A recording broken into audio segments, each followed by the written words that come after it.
जय माता दी। कैसे हैं आप सब? मेरे YouTube चैनल पर आप सभी का स्वागत है। हिंदू पंचांग के अनुसार प्रत्येक वर्ष आषाढ़ माह के कृष्ण पक्ष की एकादशी को योगिनी एकादशी के नाम से जाना जाता है। योगिनी एकादशी के दिन श्री हरि विष्णु की पूजा अर्चना करने का विधान है। योगिनी एकादशी के दिन व्रती को सूर्योदय से पूर्व उठकर किसी पवित्र नदी या सरोवर में स्नान करना चाहिए। अगर ऐसा संभव ना हो सके तो आप घर पर ही नहाने के पानी में गंगा जल मिलाकर स्नान कर सकते हैं। स्नान के पश्चात स्वच्छ वस्त्र धारण करें और व्रत का संकल्प लें। पूजा स्थल पर पूर्व या उत्तर की ओर मुख कर बैठे और घी का दीपक जलाए। फिर भगवान विष्णु को पंचामृत से अभिषेक करें, फूल और तुलसी दल अर्पित करें। भगवान विष्णु को भोग लगाएं, कपूर से भगवान विष्णु की आरती करें। एकादशी व्रत की कथा को पढ़े या सुने, विष्णु सहस्त्र नाम का पाठ करें, रात्रि जागरण करें, द्वादशी तिथि पर शुभ मुहूर्त में व्रत का पारण करें। साल 2023 में योगिनी एकादशी 14 जून 2023 दिन बुधवार को है। पारण यानी व्रत तोड़ने का समय रहेगा 15 जून 2023 दिन गुरुवार को सुबह 5:23 से 8:10 तक। एकादशी तिथि का आरंभ होगा 13 जून की सुबह 9:28 पर और समाप्ति होगी 14 जून की सुबह 8:48 पर।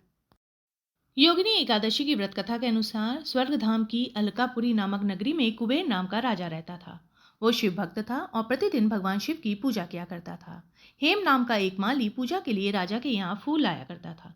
हेम की विशालाक्षी नाम की सुंदर स्त्री थी। एक दिन वो मानसरोवर से पुष्प तो ले आया, अमास्त होने के कारण वो अपनी स्त्री से हास्य विनोद तथा रमण करने लगा। इधर राजा उसकी दोपहर तक राह देखता रहा। अंत में राजा कुबेर ने सेवकों को आज्ञा दी कि तुम लोग जाकर माली के ना आने का कारण पता करो, क्योंकि वो अभी तक पुष्प लेकर नहीं आया। सेवकों ने कहा कि महाराज, वो पापी अतिकामी है, अपनी स्त्री के साथ हास्य विनोद कर रहा है। ये सुनकर कुबेर क्रोधित हो गया, उसे बुलाया।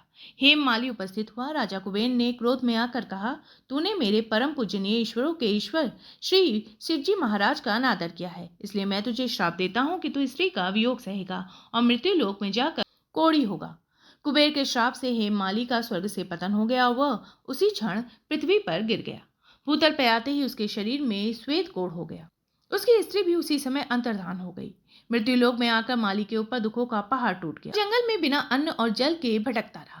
रात्रि को निद्रा भी नहीं आती थी, परंतु शिवजी की पूजा के प्रभाव से उसको पिछले जन्म की स्मृति का ज्ञान अवश्य रहा। घूमते घूमते वह एक दिन मार्कंड ऋषि के आश्रम में पहुंचा, जो ब्रह्मा से भी अधिक वृद्ध थे और उनका आश्रम ब्रह्मा के सभा के समान लगता था।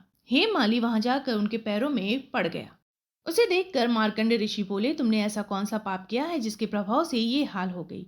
हेममाली ने सारा वृत्तांत सुनाया। सुनकर ऋषि बोले कि निश्चित ही तूने मेरे सम्मुख सत्य वचन कहे हैं, इसलिए मैं तेरे उद्धार के लिए मैं एक व्रत बताता हूँ। यदि तू आषाढ़ माह के कृष्ण पक्ष की योगिनी नामक एकादशी का विधि पूर्वक व्रत करेगा तो तेरे सब पाप नष्ट हो जाएंगे।